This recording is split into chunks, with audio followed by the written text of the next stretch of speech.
नमस्कार सभी को सर्वज्ञशाला के इस ऑनलाइन प्लेटफॉर्म पर मैं अमित आप सभी साथियों का बहुत बहुत स्वागत एवं अभिनंदन करता हूं। दोस्तों, आपका जो है हम इतिहास सब्जेक्ट को देख रहे थे और इस हिस्ट्री की सब्जेक्ट में मौर्य काल को हमने बहुत ही डिटेल में उसको कंप्लीट किया था। आज हम गुप्त वंश का इतिहास देखेंगे और आपका आगामी जो यूपीटीपीएससी पेट का एग्जाम होने जा रहा है उसके लिए यह क्लास बहुत ज़्यादा इम्पोर्टेंट होगी, क्योंकि उसी एग्जाम को टारगेट करते हुए हमारा अब जो प्रयास होगा वह उन्हीं टॉपिक को लेना है या उन्हीं जो है कंटेंट को लेना है जो एग्जाम में पूछे जाने के 100% चांस हैं। तो आज हम गुप्त वंश का इतिहास देखेंगे और इसमें बहुत बहुत इंपॉर्टेंट चीजें देखेंगे, जिसमें आपका जो सिलेबस में दिया गया है समुद्रगुप्त से संबंधित हमको पढ़ना है। तो समुद्रगुप्त का जो पूरा आपका जो विजय थी उसको हम देखेंगे और वहीं से क्वेश्चन आपको देखने को मिलेंगे। साथ साथ में समुद्रगुप्त के बहुत सारे प्रकार के जो उन्होंने सिक्के चलवाए थे उसको देखेंगे। तो इस तरीके से बहुत ज्यादा इम्पोर्टेंट क्लास है।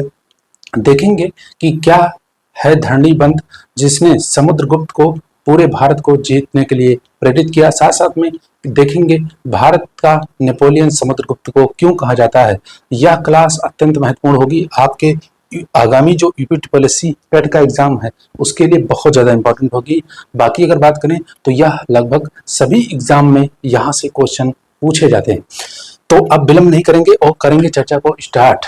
लेकिन क्लास को स्टार्ट करने से पहले आप सभी भाई बहनों से मेरा निवेदन है, जो लोग चैनल पे नए हो चैनल को सब्सक्राइब कर लेना, साथ साथ में बेल आइकन को प्रेस कर लेना, ताकि साथ आपको जो है कोई भी क्लास आए तो आपको नोटिफिकेशन प्राप्त हो। फिलहाल अब चलिए चर्चा को स्टार्ट करते हैं। तो गुप्त वंश में आपको ध्यान रखिएगा समुद्रगुप्त और साथ साथ में चंद्रगुप्त जो द्वितीय हैं उनका इतिहास पढ़ना है सिलेबस के अकॉर्डिंग, तो हम उसी पे चलेंगे सीधे। लेकिन थोड़ा सा इंट्रोडक्शन हम गुप्तों का दे देंगे, क्योंकि आपको ध्यान रखना है कि मौर्य वंश के बाद में बहुत सारे अनेक वंश आए हैं, लेकिन अनेक वंशों ने कोई भी ऐसा नहीं था जो इतना काबिल हो कि पूरे भारत को एकता के सूत्र में या पूरे भारत का साम्राज्य वह समेटे हुए। तो मौर्य वंश काफी विस्तृत साम्राज्य था, उसको हमने डिटेल में देखा है। उसके बाद अनेक जो है आपके वंश है, लेकिन वो आपके इतने कारगर सिद्ध नहीं हुए। और उसके बाद में जो मौर्यों के बाद में आता है मगध पे, जिसका राज्य वो है गुप्तों का। और गुप्त ऐसे जो थे वो इतने आपके समृद्धशाली बने, उनका साम्राज्य इतना विकसित था कि वो आपका पूरे भारत को एकता के सूत्र में उन्होंने बांध दिया। तो गुप्तों का थोड़ा सा परिचय लेंगे पर ज्यादा नहीं। तो गुप्त अगर बात करें तो गुप्त कौन थे, सबसे पहला क्वेश्चन उठता है गुप्त कौन। तो ध्यान रखिएगा गुप्त कौन, क्वेश्चन मार्क आपके सामने आना चाहिए कि गुप्त थे कौन। अगर बात करें तो ये कहां से अचानक प्रकट हुए और इन्होंने एक इतने बड़े साम्राज्य की नींव डाली। तो ये अचानक नहीं प्रकट हुए थे, आपको ध्यान रखना है ये कुषाणों के सामंत थे। किसके सामंत थे? कुषाणों के सामंत थे। ये कुषाणों के सामंत होते थे। सामंत कौन होता है तो आपको ध्यान रखना है, अगर हम यहाँ पे मैप बनाए भारत का,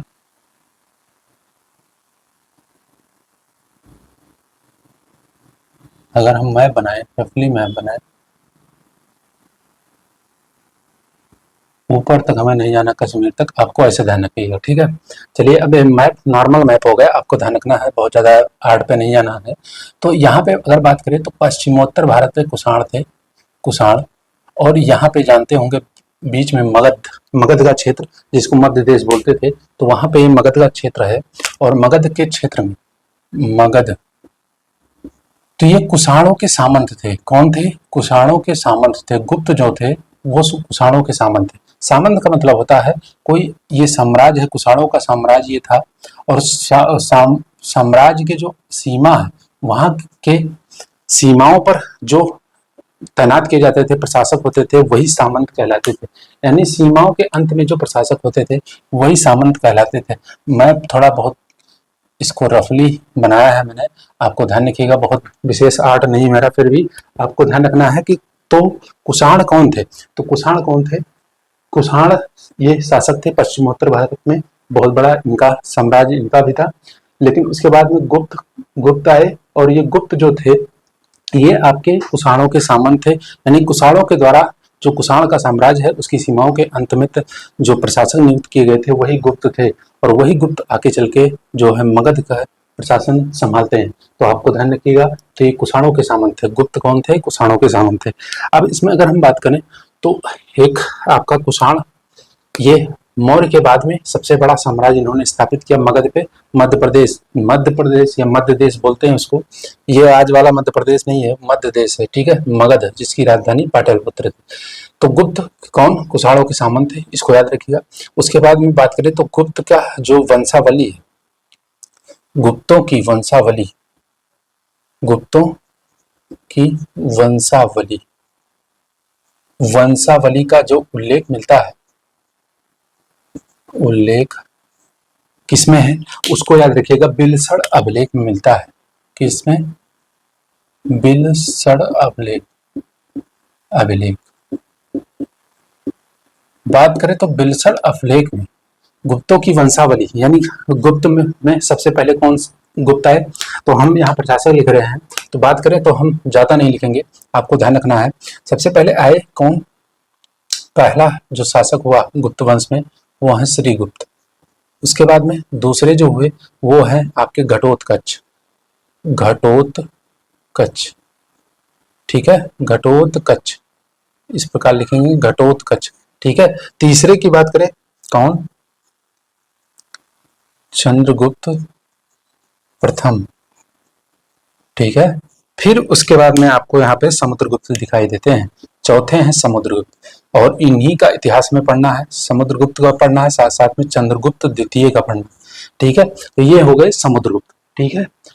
तो चार ये आपको ऊपर से क्रम याद रखिएगा। उसके बाद में अगर हम बात करें तो बीच में आपका यहाँ पे रामगुप्त आते हैं, रामगुप्त, और 5वें नंबर के हैं, और ये 6ठे नंबर के हैं आपके जो है चंद्रगुप्त, चंद्रगुप्त द्वितीय।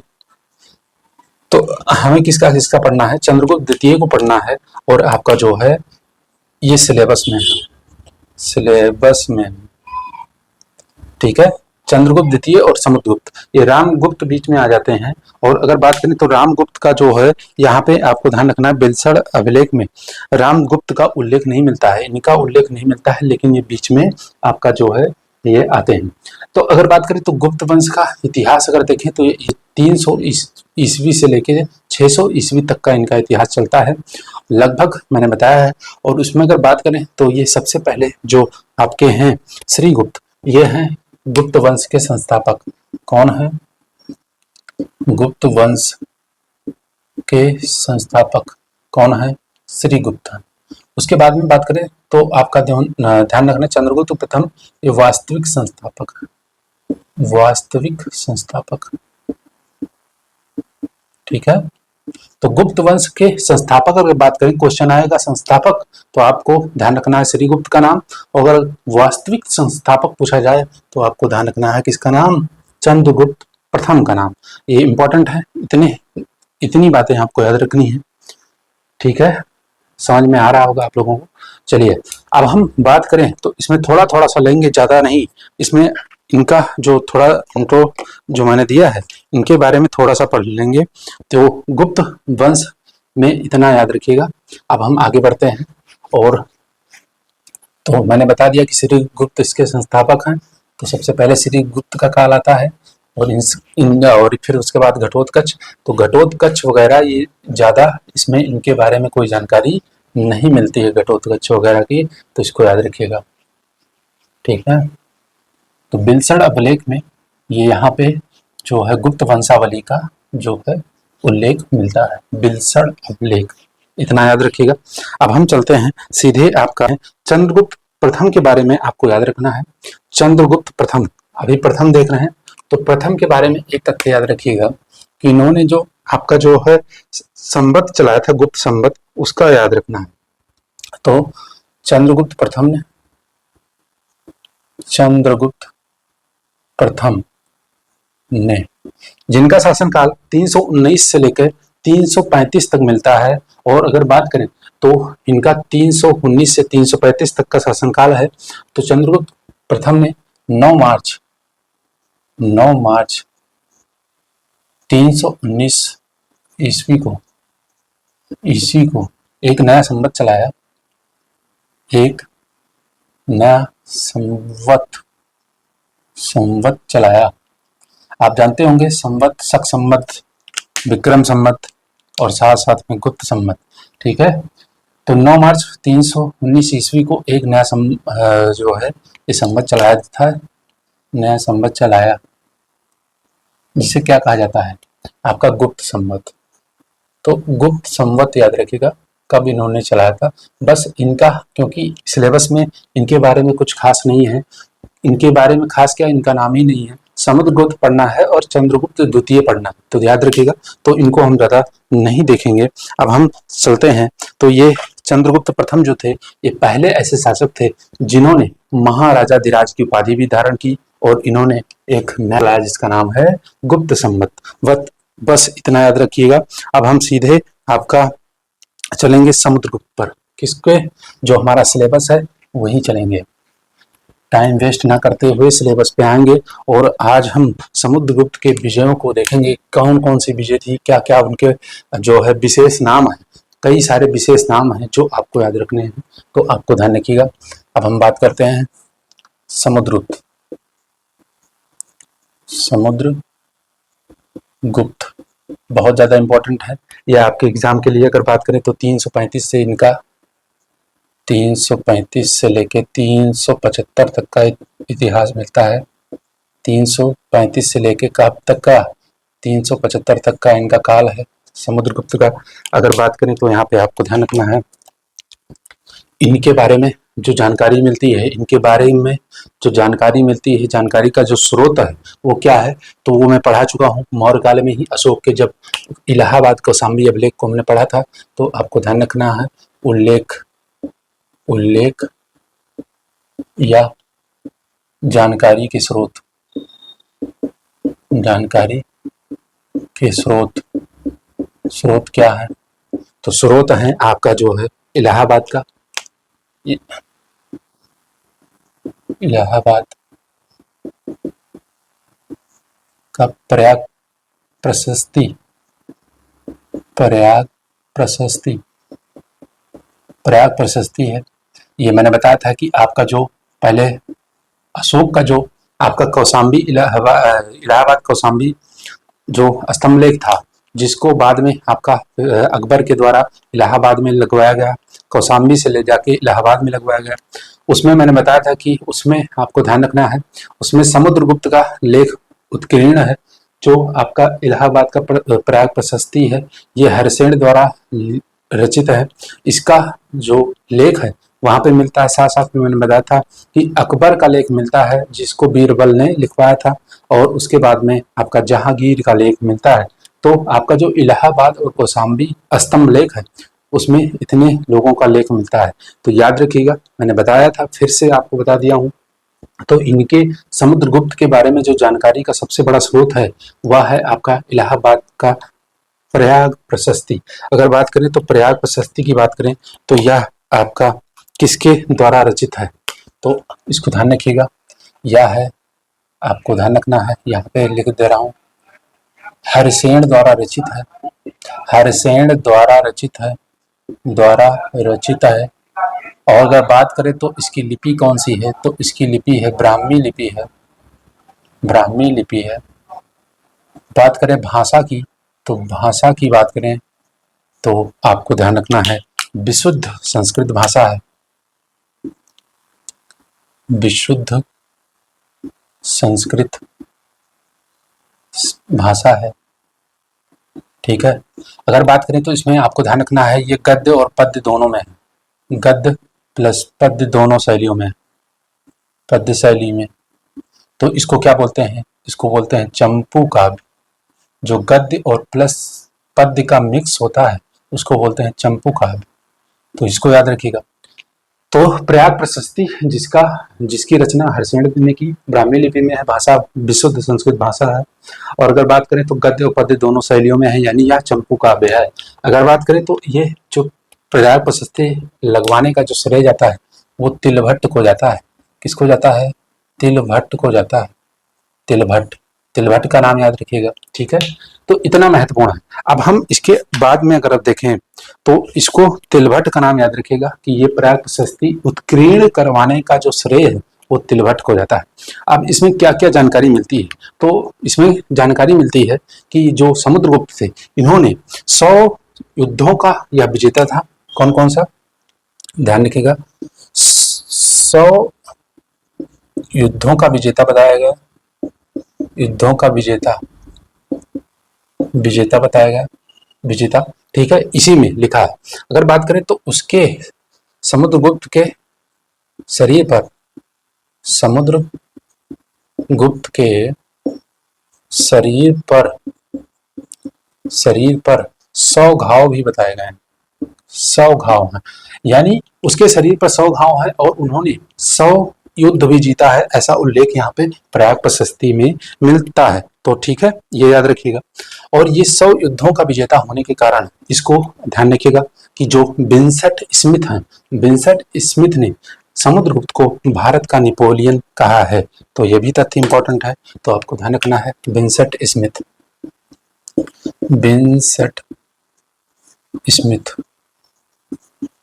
ने समुद्रगुप्त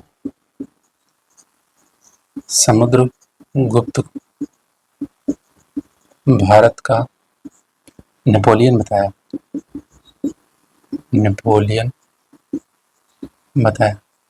ठीक है, ये याद रखिएगा।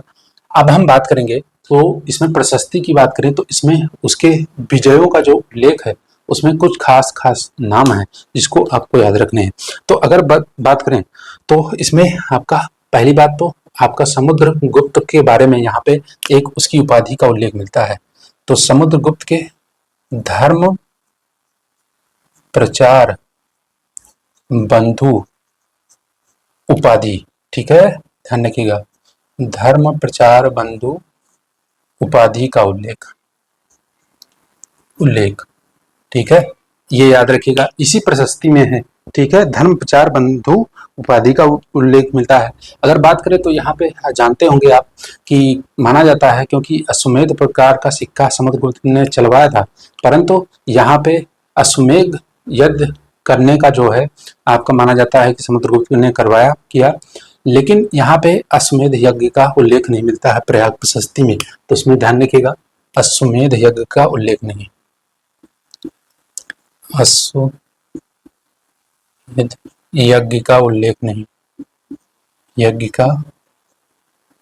जबकि उसके सिक्कों पर जो अश्वमेध प्रकार का जो सिक्का उन्होंने चलवाया उस पर मिलता है, अश्वमेध यज्ञ का उल्लेख नहीं है,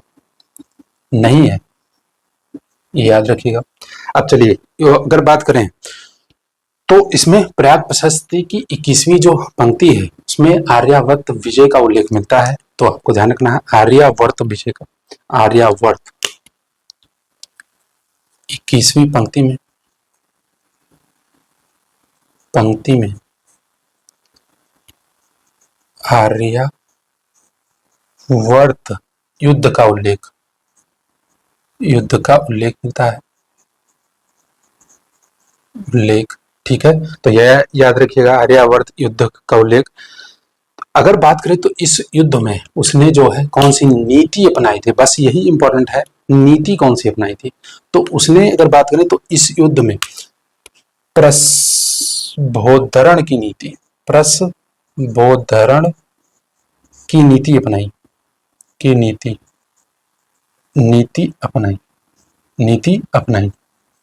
तो ये प्रस्भोद्धरण की बात करें तो इसका अर्थ क्या होता है, तो इसका अर्थ होता है जड़ से उखाड़ फेंकना।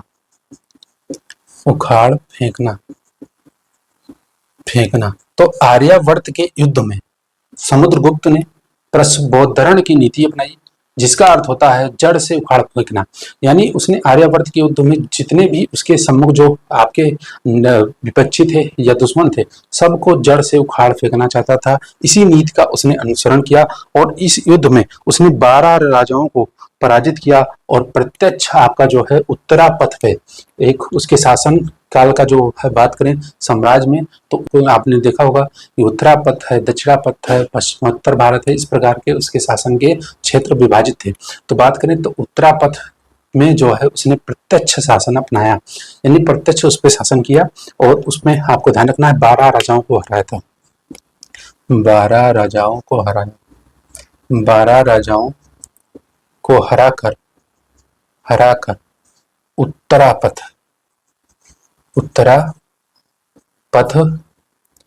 पर प्रत्यक्ष शासन, यानी डायरेक्ट खुद जो है उसने शासन किया। ठीक है, तो इसको याद रखिएगा। तो क्वेश्चन इसी प्रकार का बनेगा कि समुद्रगुप्त ने उत्तरापथ की विजय हेतु कौन सी नीति का पालन किया था। तो आपको याद रखना प्रश्नबोधरण, ये इंपॉर्टेंट है बस। ठीक है, इससे ज्यादा कुछ नहीं इंपॉर्टेंट है। अब हम बात करें तो अब हम दक्षिणापथ विजय की देख लेते हैं। उत्तरापथ विजय हो गया, आर्यावर्त युद्ध का उल्लेख मिलता है इसमें। अब दक्षिणापथ विजय में बात करें तो वहां पे आपको ध्यान रखना है कौन सी नीति का पालन किया है, यही क्वेश्चन बनेंगे, आपको ध्यान रखिएगा। एक इसके सिक्के बहुत महत्वपूर्ण हैं और एक ये जो आपका, क्योंकि ये पर्याप्त प्रशस्ति से लिए गए इसके जो है ये कंटेंट है वहीं से मिलते हैं, बाकी कोई ज्यादा खास यहीं पे कोई जानकारी नहीं मिलती। तो सबसे बड़ा स्रोत जो है वो पर्याप्त प्रशस्ति ही है,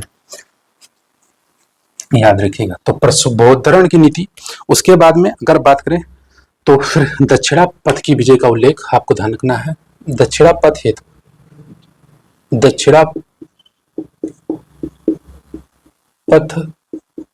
विजय हेतु नीति। तो नीति कौन सी अपनाई, तो इसमें आपको ध्यान रखना है, इसमें नीति अपनाई उसने ग्रहण मोक्षानुग्रह। क्या नीति अपनाई है इसमें? ग्रहण मोक्षानुग्रह।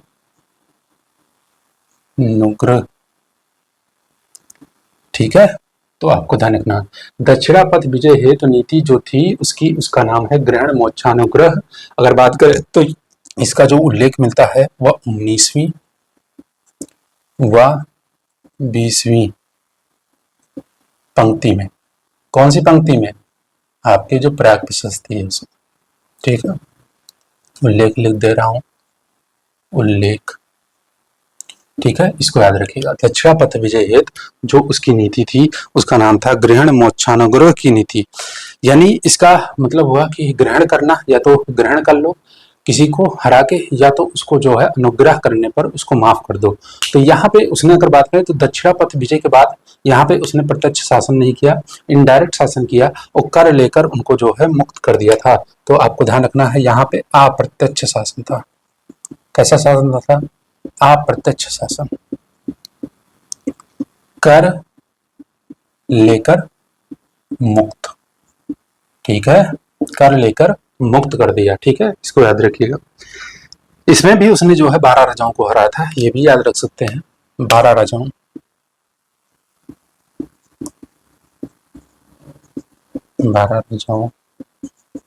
को हराया। ठीक है, तो ये आपका दक्षिणापथ विजय की जो नीति है इसको याद रखिएगा।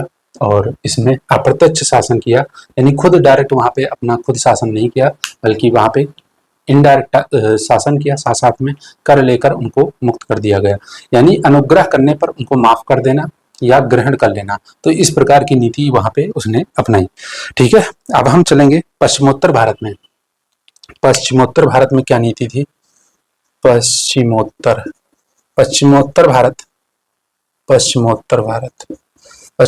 भारत में ही कुषाणों का शासन था।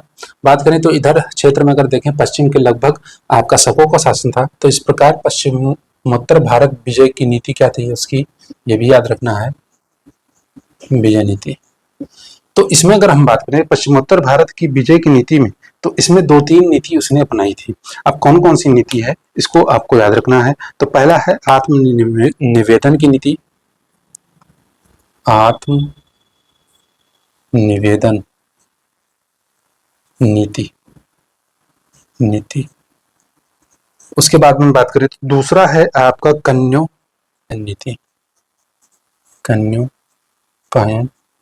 नीति। और फिर उसके बाद तीसरा मिलता है, आपका ध्यान रखना है, गुरुत्वमंदक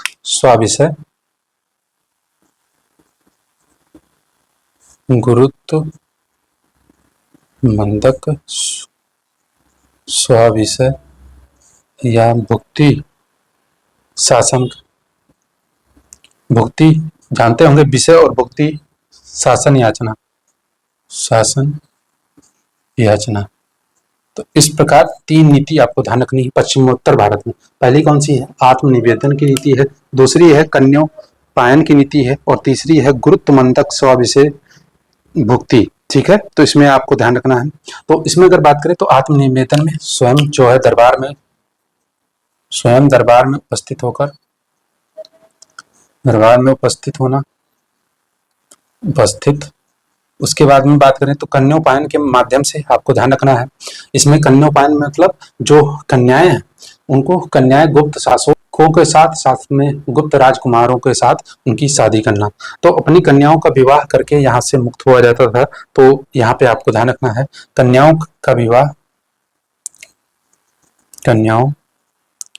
का विवाह किसके साथ?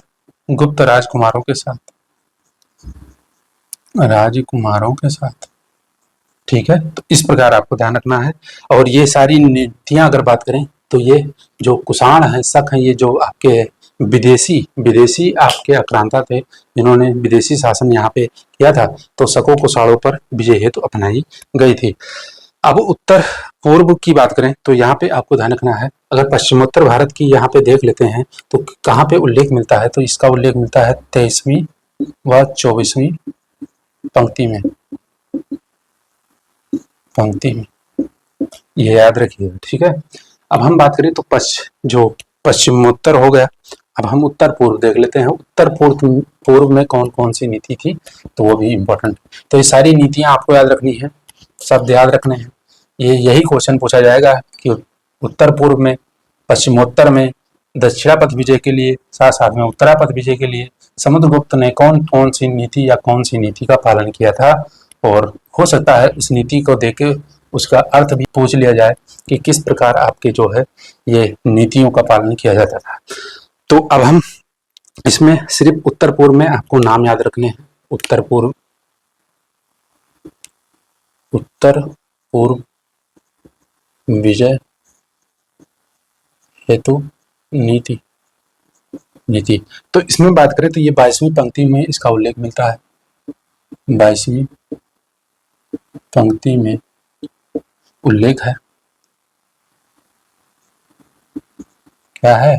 22वीं पंक्ति में उल्लेख है किसका? उत्तर पूर्व विजय हेतु जो नीति अपनाई थी। तो इसमें आपका पहला नीति का जो बात करें तो सर्व कर दानम, पहला है सर्व कर दानम, ये पहली नीति है। दूसरी नीति है आज्ञाकरणम, सॉरी माफ करिएगा, ये आपका जो पहली ये नीति ही आपको ध्यान रखनी, सर्व कर दानम, ये ऐसे इस प्रकार की नीति है। आज्ञाकरणम बड़ी लंबी नीति है, आज्ञाकरणम। ठीक है, क्या है? सर्व कर दानम, दान करो कर का, साथ साथ में आज्ञा करो, और प्रणाम आगमनम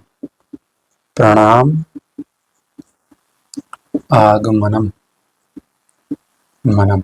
तो इस प्रकार की नीति का पालन उत्तर पूर्व विजय हेतु इसने किया था। तो सर्व कर दानम, आज्ञाकरणम, प्रणाम आगमनम, ये था। ठीक है, अब बात करें तो ये आपके चारों दिशाओं में हो गए, आपको ध्यान रखना है।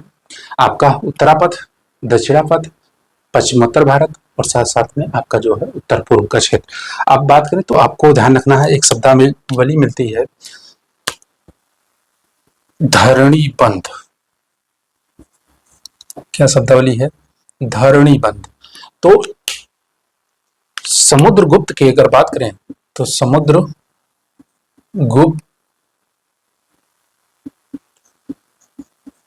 की समस्त विजयों का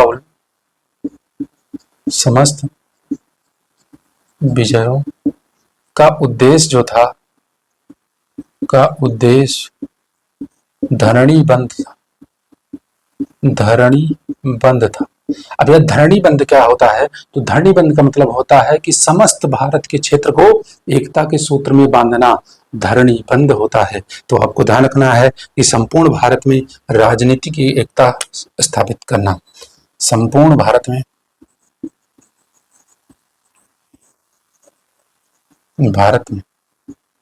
राजनीतिक एकता स्थापित करना।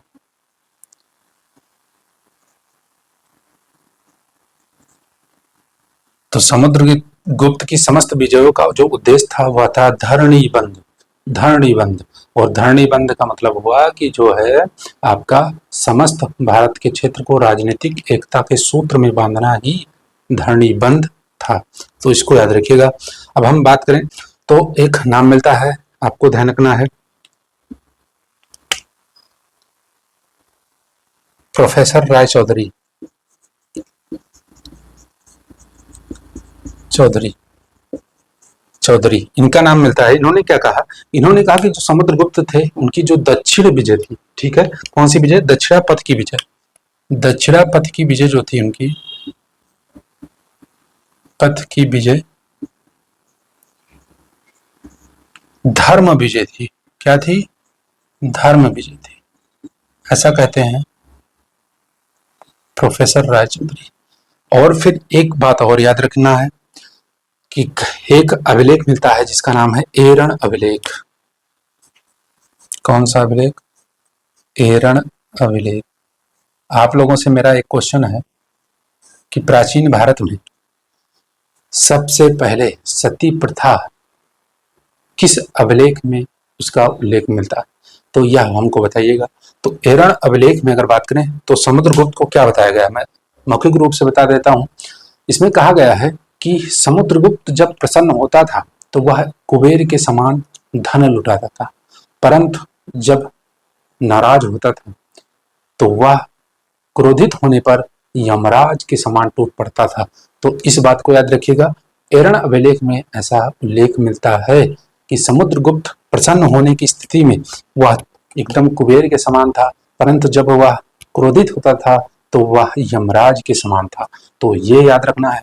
ये समस्त जो आपके समुद्रगुप्त के विजय हैं इनको याद रखिएगा। इनका जो विशेष विशेष नाम है इसको याद रखना है, यही बहुत ज्यादा इंपॉर्टेंट है। अगर हम बात करें तो अब हम समुद्रगुप्त के सिक्कों को देखेंगे, बहुत ज्यादा इंपॉर्टेंट है। उसके बाद हम चंद्रगुप्त द्वितीय को देखेंगे। तो आज की चर्चा फिलहाल यही होगी समाप्त। आप सबको यह क्लास कैसी लगी कमेंट बॉक्स में जरूर बताना है। सेशन पसंद आया हो तो अपने दोस्तों से साथियों के साथ शेयर करना और अपना एक प्यारा फीडबैक भी कमेंट बॉक्स में देना। तो हम मिलेंगे नेक्स्ट चर्चा में जिसमें देखेंगे समुद्रगुप्त के सिक्कों के प्रकार, साथ साथ में आपका जो चंद्रगुप्त का द्वितीय है उनका इतिहास भी देखेंगे। सिलेबस में यही दिया है और इसी को हमें पढ़ना है, तो ध्यान रखिएगा। तो मिलेंगे नेक्स्ट चर्चा में, तब तक के लिए आप सभी भाइयों बहनों को राधे राधे, जय श्री कृष्णा।